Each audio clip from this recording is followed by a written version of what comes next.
You're listening to This Is Business Today. I'm talking with Jane, and Jane wants to see how she can use her current skills, her current life experience to potentially start her own business, her own side hustle, her own empire, if you will. Jane, welcome to This Is Business. Yeah, thanks, Glenn. So what brings you here today? Well, fan of your work and everything that it entails, but just in doing some reading, when you talk about people and success, and they're often people who are running businesses, and it's not something I'd never really considered, and whether my brain is the kind of brain that could operate that way. But I do have skills in a marketplace with high demand, and I just wonder if that's something that I can leverage to grow my wealth, because nurses in New South Wales are not paid particularly well, and that just might be an option to help me grow wealth going forward and provide quality care. I'm not really sure exactly what that would look like, but it was just an idea I had. Messaged you, and here I am. Yeah. Hey, just tell us a little bit about your day job as a nurse. What part of the hospital, what type of nursing are you doing? So I am working in critical care mostly. So I work in intensive care at the John, and also work in ED. Actually, I've sort of just finished up with the ICU in favour of working in recovery. So I work post-operative space, as well as emergency. And I also now work at the university teaching nursing students, which I really enjoy. And I love all aspects of my job, but that's my day job. Yeah. So how many hours a week would you be doing in the field and then teaching? I work full-time across the three. So I work, if you want, in FTE, like full-time equivalent, I'm 0.3 FTE in ED, 0.3 FTE in recovery, and 0.4 FTE at the uni. So that's full-time hours, so 38 hours a week, 40 hours a week. Yeah, okay. I never got the whole point system. Sorry, so it's like if you say 0.3 FTE, that's equivalent to 3 shifts a fortnight, because that's how they do it in a 14-day period. Yes. So that would be 24 hours. Yeah. And okay, so you've got the 2 roles across 2 employers. Yes, exactly. Yep. Cool. Exactly. Yeah. Well, Jane has written down a few questions, and she's going to get her questions out, and we're going to see if we can answer them today. My name's Glenn James. You're listening to This Is Business. Okay, Jane. Yes. You want to look to the future. You want to optimise. Let's get into your questions and see if we can have a chat. Okay. I've got a few. They're not necessarily in any order.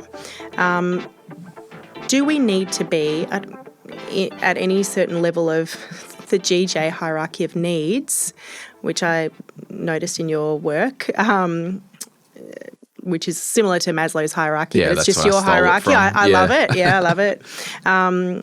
When is it financially safe? I know that to do your own thing. Yeah, to sort of dip your toe in. I don't know. I think it. I think there is some basic things that I believe anyone should have in place. Like, yes. You know, you look about the hierarchy of needs or the sound financial house. Like, yep. I want everyone to have a budget and spending plan. Yep. I want everyone to be out of consumer debt and have an emergency fund. I want everyone to have life and income insurances and a will and estate plan. Cool. So I think, you're talking about the question, when should I start my own business? Yeah. Well, what's the most optimal time, I guess? I think absolutely, if you want to start your own business, generally it's going to be potentially tight for the first few years financially. Yes. Because you've got to grow the business and get clients, right? That's right. So this is the thing. If you had $1 million cash just sitting in the bank that you could live off, start it tomorrow. Exactly. Yeah. Yeah. But if you don't, and I would go out on a limb to say you might not, you would effectively need to put some type of plan in place. Now, that type of plan is, okay, we just want to make sure that we are set up because you're married and you've got kids. We need to be set up so we've got our emergency fund in place. We're out of consumer debt. Things are pretty good. Yes. So I think the question is, I think it's more of that, what's your plan with what you're going to do? How are you going to get clients? And I think the difference is, if you wanted to do something, can you do it on the side as a side thing first? Yes. Or, oh no, I want to actually be a bricklayer. Okay, well, you're going to need to be on site every morning at 7 a.m. That's going to have to probably be an all or nothing change. Yeah, and I think the beauty of my position or for nurses is that you can have your fingers in a few different pies. Yeah. And Ramsay talks a little bit about bringing the lifeboat closer. Okay, so I've sort of had that image in my head. Okay, well, I wouldn't let go of permanent employment in favour of something that's got to be grown before it's going to be successful. Yeah. So... And I talk about, taking risks. Risks can be minimised when you prepare more. Because then when you take the risk is just the execution. The risk can be minimised by preparing as much as possible before that execution. Yeah, and I think that's what sparked my initial question. I thought, okay, I haven't come from business. I don't really know anything about business. I've never really considered business until now. And I think, oh yeah, I could probably do something with those skills out there. There's lots of demand for it. And Jess Brady talks in one of her podcasts about lots of people out there, exactly what you just said, how it can be really difficult getting small business off the ground and people having to stick through it. Yeah, so there's definitely a level of risk there. But if you can combine that with other work that you've got, which I'm in the position where there's lots of extra work being offered and all I think the time. In your role, you can pretty much turn up or down the work over a monthly period, right? Probably, I don't know about a monthly. I get messages from the hospital from all the units daily, multiple messages. Right. So I know there's very high demand. I could work 7 days if I wanted to. Yeah, but I mean, like... In terms of permanent? Well, no, in terms of just heaps of casual everywhere. I could also do that. Yeah, and so if you went fully casual, you could literally be like, I'm working on this 3 days a month or 1 day a week. I'm just not working and declining work. So that's what I mean. You could definitely do that. Turn it off and on. Yes. But, that would forego your full-time role or your permanent role. Yes, my permanent role. Which is a risk, but the risk can be minimised with a plan, and doing that can be part of the longer game to get into your full-time own business. Yes. All right. Any other questions? Yes. Common mistakes. I don't know if this is, what are some common mistakes that you see people make or hear of people making in business, given your experience? Yeah. Well, first, do you know what you want to do yet? I go straight to the idea of providing quality in-home care services. Yeah. I don't know what the regulation around that would be. That was sort of another question. Providing care for, vulnerable people, that's quality care with an expertise level that NDIS workers don't necessarily have. Right. With an emphasis on safety and maybe chronic disease management and hopefully supporting people's health and lives to be more of what they want to be. Or I'd even think about, I don't know if this is way too much a stretch, but palliative care. But whether that might be fraught with legalities. Yeah. So why, I think you mentioned at the start, why do you want to, quote unquote, have your own business? Is it to optimize and get more money for future you? Or is it a control thing? Or is it a passion, I've always wanted a business? I've not always wanted a business. Okay. No, I am passionate. I'm a passionate nurse and I'm passionate about people receiving quality care. And I see that we've got an ageing population and most people would probably want to stay in their homes if they could. Yeah. And nursing homes are full of people with not enough staff to look after them. So I don't know what kind of space. I would certainly have to do some research to figure that kind of stuff out. Yeah. But I am passionate about changing my own family's finance story, Yeah. and being able to be wealthy feels like a dirty word. I don't know why. That's just an old schema potentially. Yeah. I want to be wealthy enough to look after my grandkids if I'm lucky enough to have them. What does your husband do for work? He's a mechanical fitter. Does he work for himself or is He an did. employee? He did work for himself. He's now an employee. Yeah. Yeah. Okay, so I think I'm just going to throw a heap of stuff out on the table and, we can swing back into the common mistakes, because it's almost like I don't know if it's worth listing the common mistakes yet, because I think we need to work out what do you want to do first. So my initial thought is, when it comes to business, and I've said this on every podcast, as soon as you start your own business, you're no longer a nurse, you're a small business owner. And your reason for living is to make sure you've got enough money coming in to fund or at least replace the salary that you were on, hopefully more, as soon as possible. That's your number one reason for living. If you've got staff, or number two reason for living, to make sure you make payroll every week. So that to me all goes back to, well, if you did want to do that in-home care stuff, who is your client and how are they going to pay you, and do they want to pay you? And yes, exactly. And why would they want to pay me over the other options that are out there? That's right. And I think potentially, and I'm happy to be proved wrong because I'm not an expert in every industry. Yeah. Fairly an expert in any.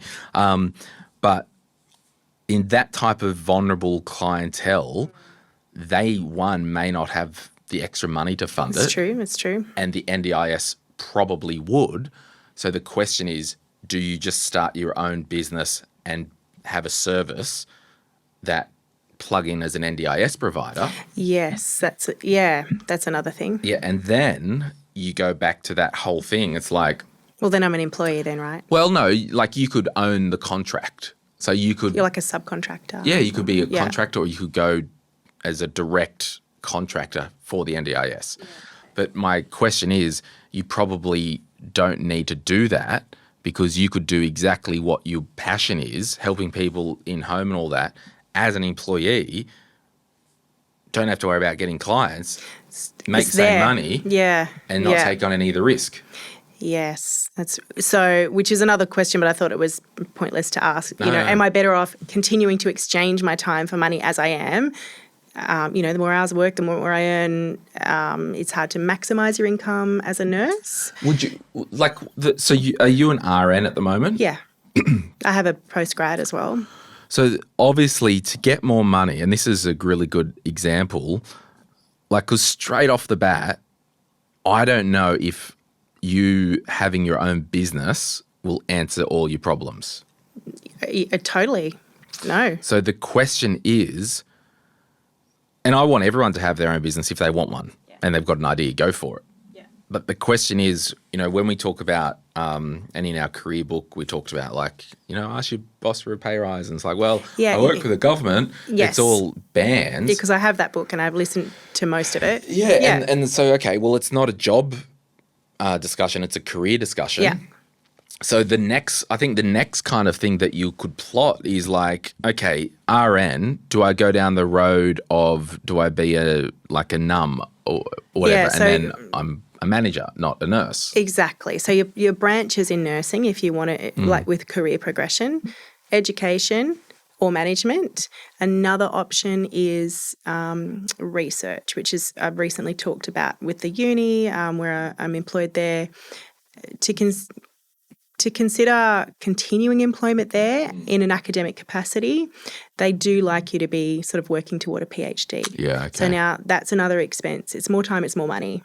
Sure, would I love to do it? Yeah, I would love to do that. I have yet to weigh up the risks of how much will that cost me? Does the uni contribute in any way? Is it subsidised in any way? And what does that look like? I love the teaching aspect, whether I want to devote, that's a long, PhD is a big thing. And So that is one avenue. So education and research, or then education inside a hospital setting, which, you know, you can apply for, certainly. Really competitive jobs, though, I would say. And other than that, your pay just goes up each year. So you just sort of grade it up until RN1 to RN8, where it's capped, unless you're a clinical nurse specialist, which I could certainly do some projects and apply for What that. RN are you on at the moment? What level? 5. So if I just Google RN8. Oh, you might come up, with something.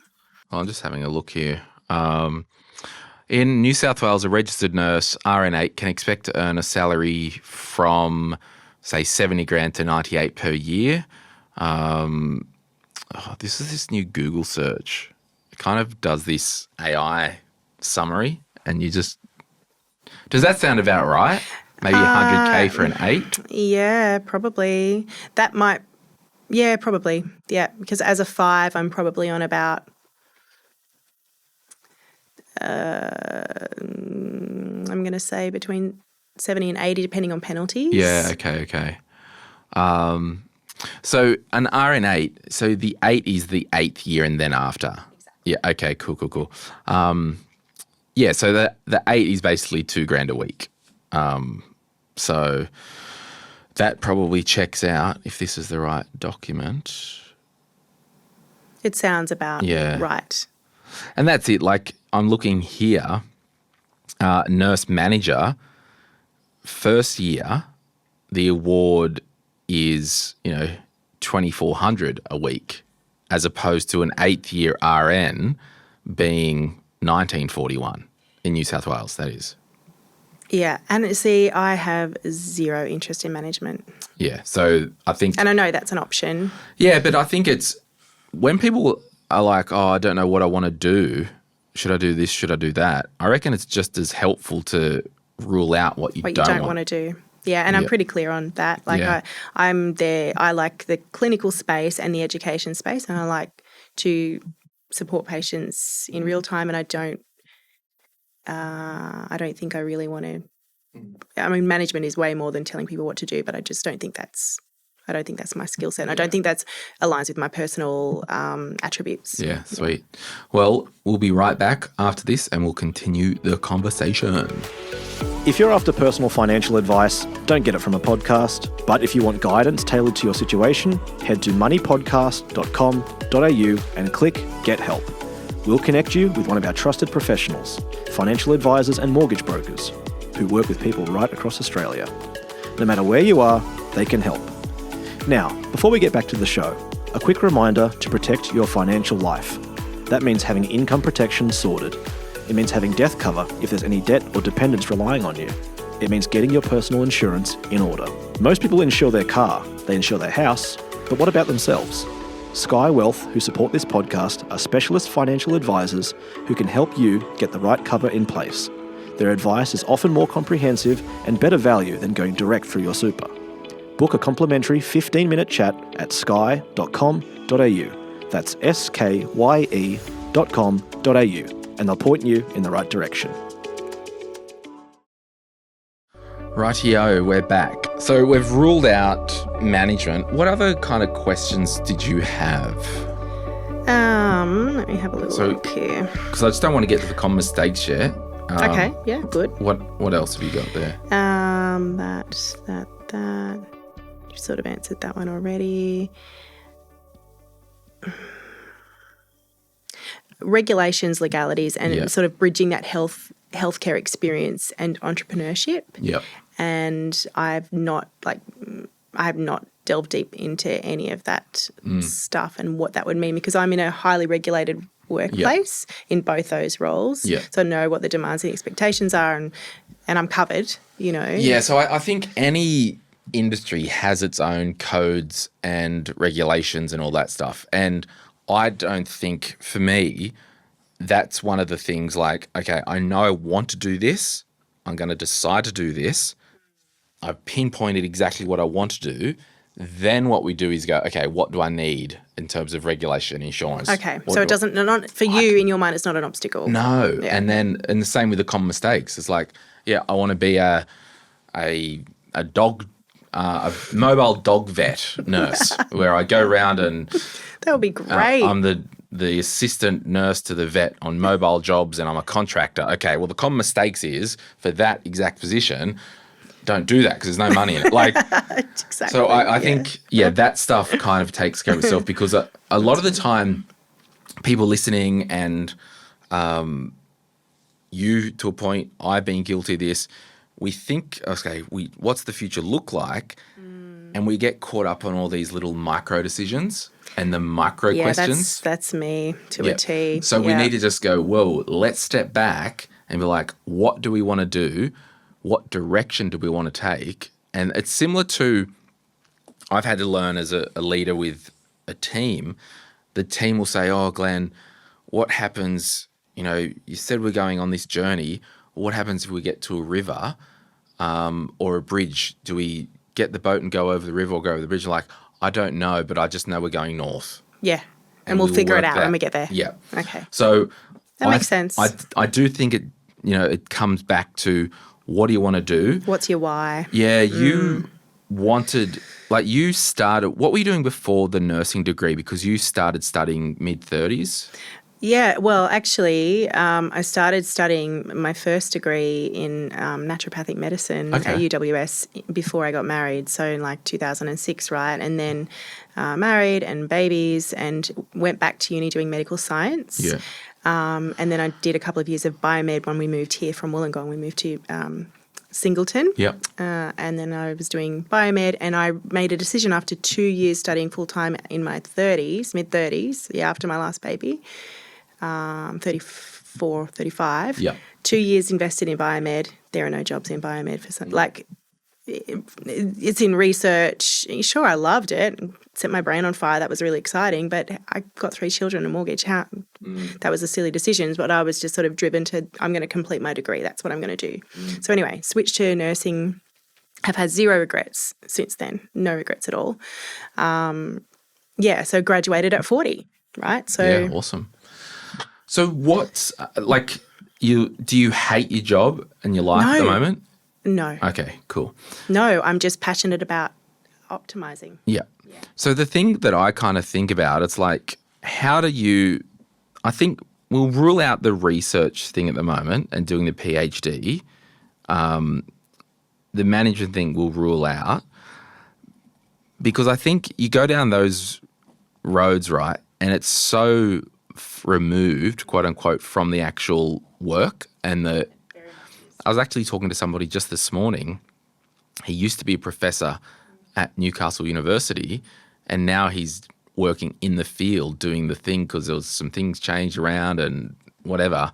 And I'm like, oh, how is it all the theory into the real world? And he's like, well, the thing is the research stuff, you're 10 years down the road and it's not really implemented yet because it's research. So the question is, how do we stay doing nursey things and trying to optimize that as much as possible?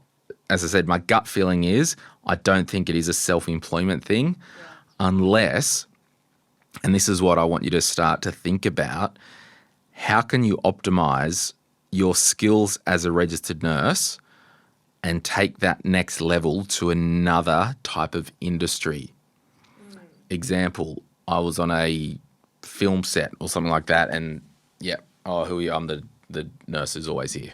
So how can we think outside this world to get you using your nurse skills to get you, even if it's in some type of private practice at the, what's the clinic down on West Newcastle? You're talking about, I should know, it's run with colleagues of mine, Critical care clinic, help or whatever it's help. Yes. Heal. Heal. Heal urgent care. I should have been able to say that straight away. No, Heal urgent care, yes. So that's there. Yeah. It doesn't pay anymore. It doesn't? Mm-mm. No. So, and that's what I mean. I don't know anything about nursing, but how do we get into some type of world where they will pay a registered nurse that isn't a hospital, that's an award, that potentially isn't a private practice, but I'm talking you live in the black gold coal capital of the world, how can you get on site at Rio up the hill or BHP like, hey, do you guys need an on-site nurse? Yeah, sweet, give me 150K, baby. Like, That's actually true. how do you start to think outside the square? And because then what you can do, you can really couple what you love doing, helping people, what you love doing, the different types of, like I'm getting passionate, which is weird. You love being in the ED, you love being in recovery, you love a bit of the teaching stuff. I love the teaching stuff. How do you turn all that up to 11? Because I think the biggest thing is, and we get this all the time, everyone's like, oh, I love personal finance, I want to be a financial counsellor. Yeah, that's cute. There's no money in it. So if you want to do it to earn a really good living, unfortunately, It's not going to happen. It's probably not it. Yeah.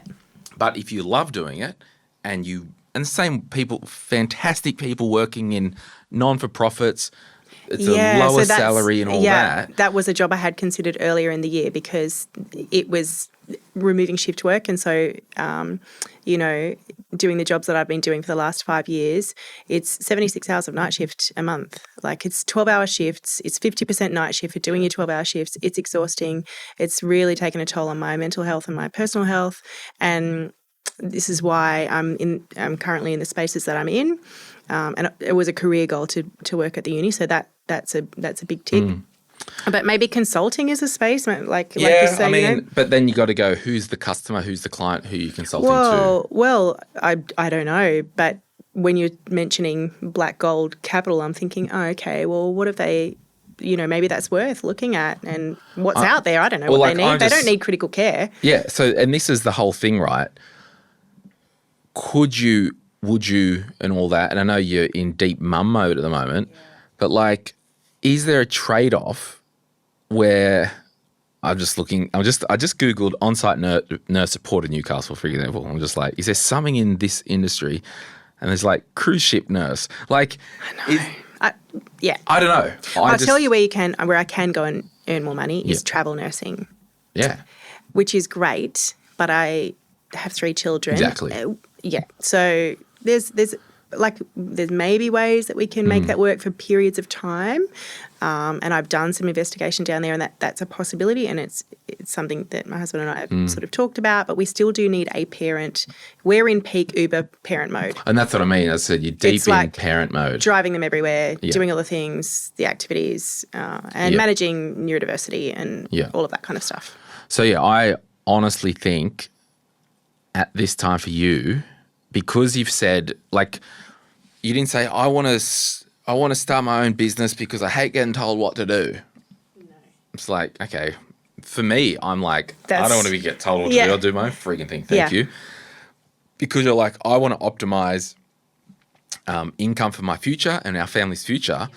Okay, let's double down on what you love and what you're good at. Yes, which is what you've said in your potties and your books and whatever. Like, I swear I was on some type of shoot one day and there was a nurse there. Now, because what was it? And I don't know. But we are everywhere. You are everywhere, but all I know is you will get more money in niche worlds who need people like you. You've just got to get out there and find it. Got to find it. That's because I think it is. It's not a. You've on the bans that New South Wales government set. So I'm just rehashing this for my own logic. It's not a job thing. It's a career thing. Well, no, it kind of is a job thing because I still want to be a nurse, but do something different. Okay, well, kind of also is a career thing, same nurse role, same industry, but my career is I'm now a nurse doing this type of stuff. Yeah, and flexibility and family life and yes, you mentioned control before. Do I mind being told what to do? Not really. I do love practicing autonomously, which is why I'm drawn to places like ICU and recovery where you've got a lot of autonomous practice.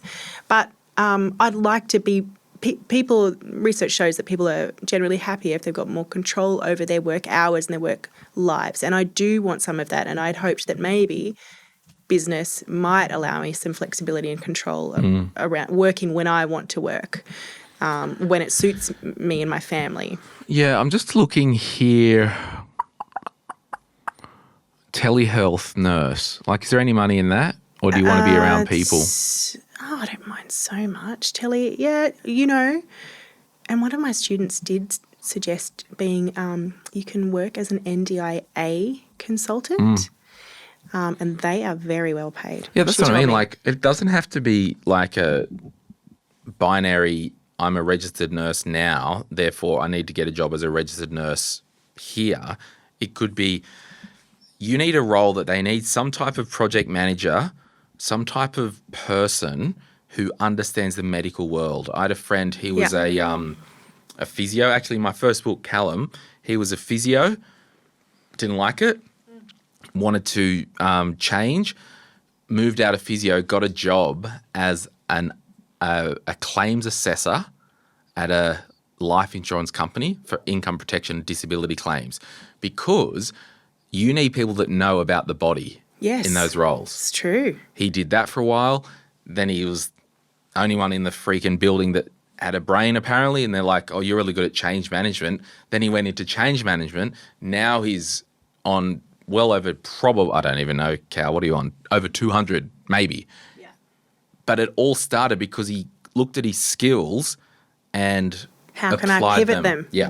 And so that is sort of, I'm like, okay, I've got 5 years in a critical care space. I also, prior to all of that, sorry, you asked before and I went off on another tangent, but prior to all of that, I worked for the health service, writing ministerial briefings and HCCC, responding to HCCC complaints. So I understand a bit more about the world and government and agencies and also healthcare. So I do have skills that I can offer out there. I've just got to find where they fit, where I can apply them. Yeah, so you were going back, would you say you're grade 5, rather? I'm an RN5 now, yeah. Which is about 80, did you say? Yes, yeah. Ish? Yeah, like, ish ballpark, yeah. You could totally find a job in your world and I reckon step up into 120 easily. Do you reckon? Easily. Okay. Because that would make a massive difference. So, yeah, and then it's all your problems are solved. Like all of them, yes. Yeah. Like I'm even thinking, okay, so we're in Newcastle, second biggest city in New South Wales, NIB, there's a private health fund. Yes. Like, do they need freaking nurses to do crap? I know that well, we're insured. We have private health insurance, obviously. Yeah. And I know they recruit nurses. I used to work for a private health insurer many years ago. They recruit nurses. I guess I need to think outside the box and I need to think laterally about it and also not assume I'm going to give away job satisfaction if I go and do something privately. Yeah. And this is it. Like, and the cool thing is kind of in finishing, the house isn't burning down. It's not urgent. This is my anxious brain going, you don't have to panic.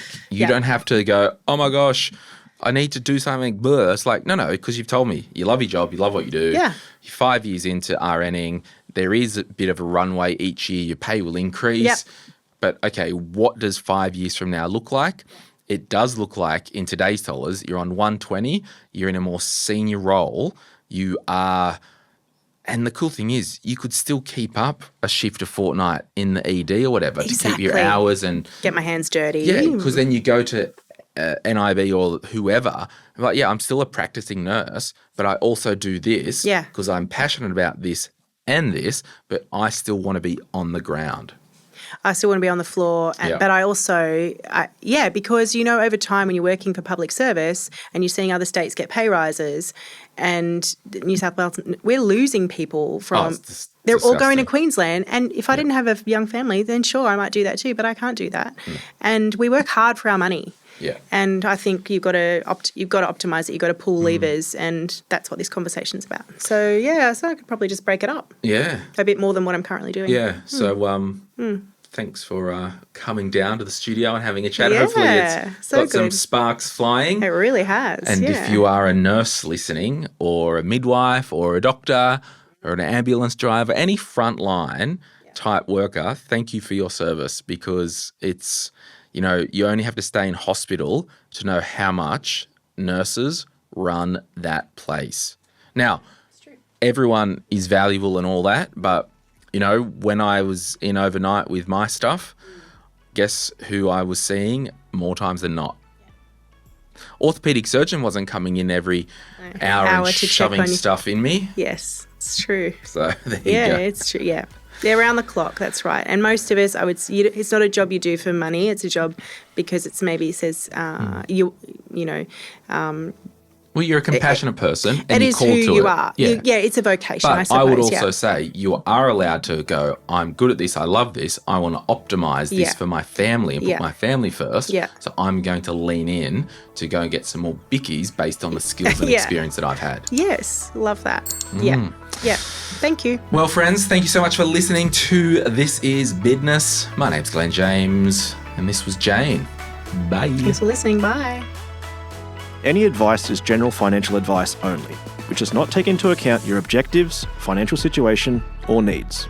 Because of that, you should consider if the advice is appropriate to you and your needs before acting on the information. If you do choose to buy a financial product, read the Product Disclosure Statement, PDS, and Target Market Determination, TMD, and obtain appropriate financial advice tailored to your needs. Simo Interactive Pty Ltd, the publisher of this podcast, and Glenn James are authorised representatives of Money Sherpa Pty Ltd, which holds financial services license 451289. Opinions or comments from any guests on the podcast are theirs and not those of the host or the publisher or their respective license holders.